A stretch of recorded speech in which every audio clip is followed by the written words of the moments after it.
Good morning, everyone. It's Monday, the 11th of May. It's week 4 of summer term home learning.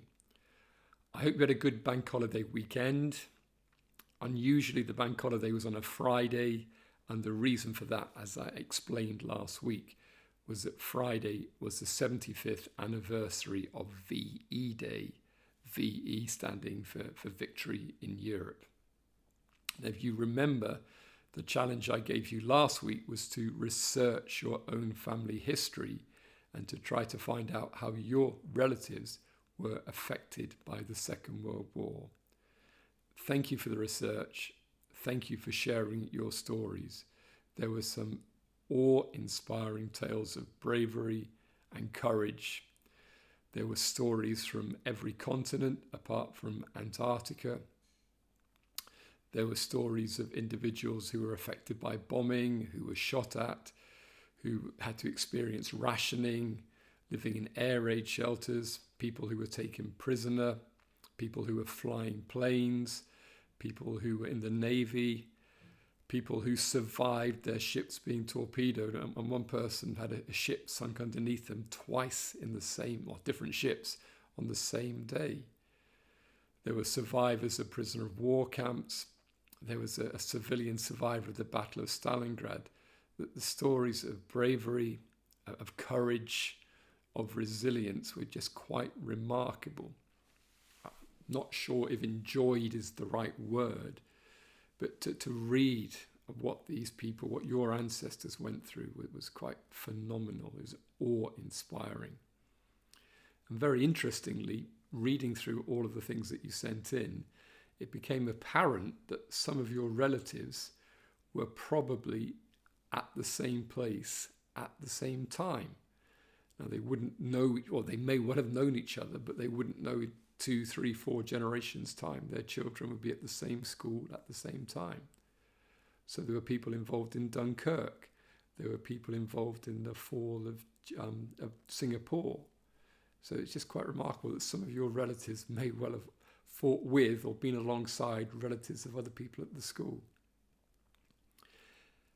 So thank you for sharing those. There are important messages there, and I think the key one is, as I've touched on, and it's a word that we often use in school, is resilience. No matter how difficult the situation these people faced, whether it was being shot at, whether it was just trying to survive a battle, they kept on going. No matter what the challenges, no matter what the hardships, they knew how important it was to keep trying, and they did try.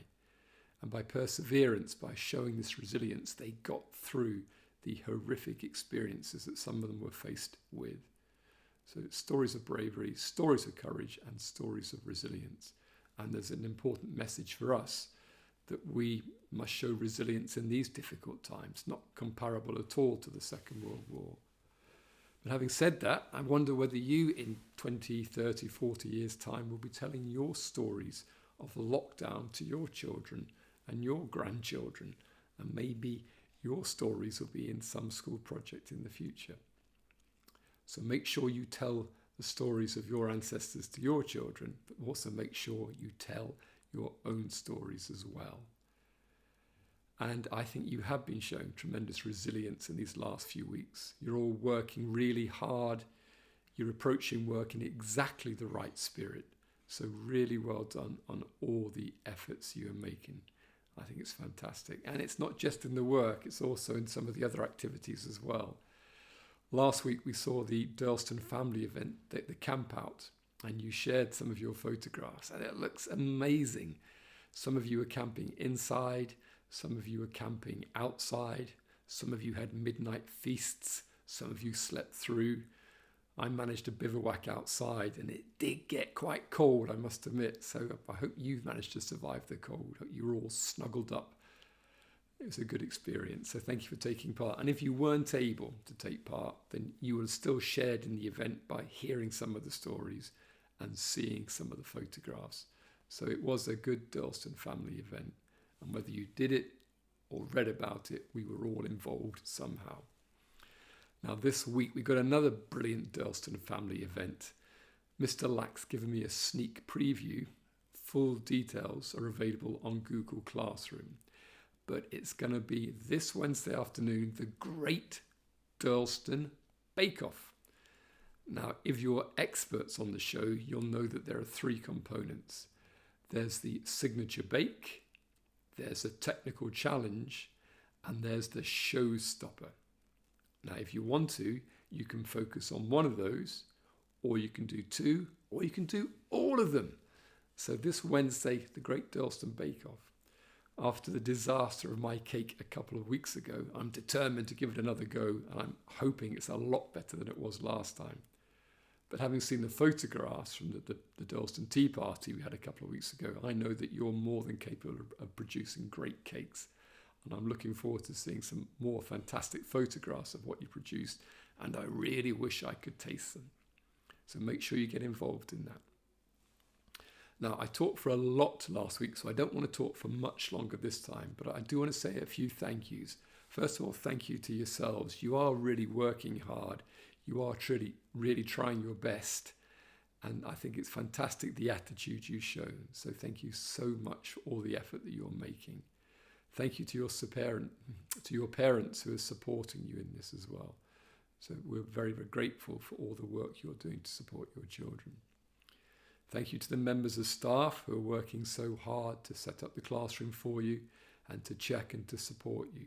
And remember, members of staff are only ever a mouse click away, so make sure you keep communicating with them. Thank you in particular to Mrs. Whale and Miss Garrett and Mr. Collard, who've been looking after the key worker children at school. Tremendously grateful for that. And of course, thank you to the governors who are doing a lot of work behind the scenes.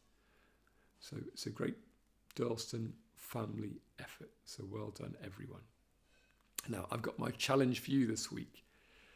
Now, having watched television and read some of the newspapers, I know that the garden centres are open this week. So my challenge this week is in celebration of spring, in celebration of the warmer weather, and it's to try to grow a sunflower that's at least as tall as yourself. Now, some of you may already have started this, but if you haven't, I think you can get sunflower seeds through Amazon, or if you want to and want to brave a garden centre, you can pick up sunflower seeds from the garden centre. And the ideal time for planting sunflowers is from mid-April to the end of May, so it's an ideal chance. So the challenge for you this week is to grow a sunflower at least as tall as yourself. Now, if you can't get hold of a sunflower, what should you do? What do you think? Well, if you can't grow a sunflower, grow anything you want to. I think we're just celebrating the chance to have green fingers to grow something. So maybe you're going to grow vegetables, maybe you'll grow flowers, ideally a sunflower. And remember, it's not a competition, it's a celebration of our gardening skills. So grow a sunflower. If you can't grow a sunflower, any flower would be lovely, or any vegetable would be lovely. Just really try to take part. And I should have said the Durlston Bake Off as well. It's not a competition, it's a celebration of the Durlston baking skills. So we're not competing with each other, we're just doing our best to enjoy cooking. Well, I hope you have a good week. Remember, look after yourselves, look after your family, keep those random acts of kindness going. Acts of random kindness, arcs, aren't they? Keep communicating with the members of staff, and I hope you have a great week. Look forward to talking again soon. Bye for now.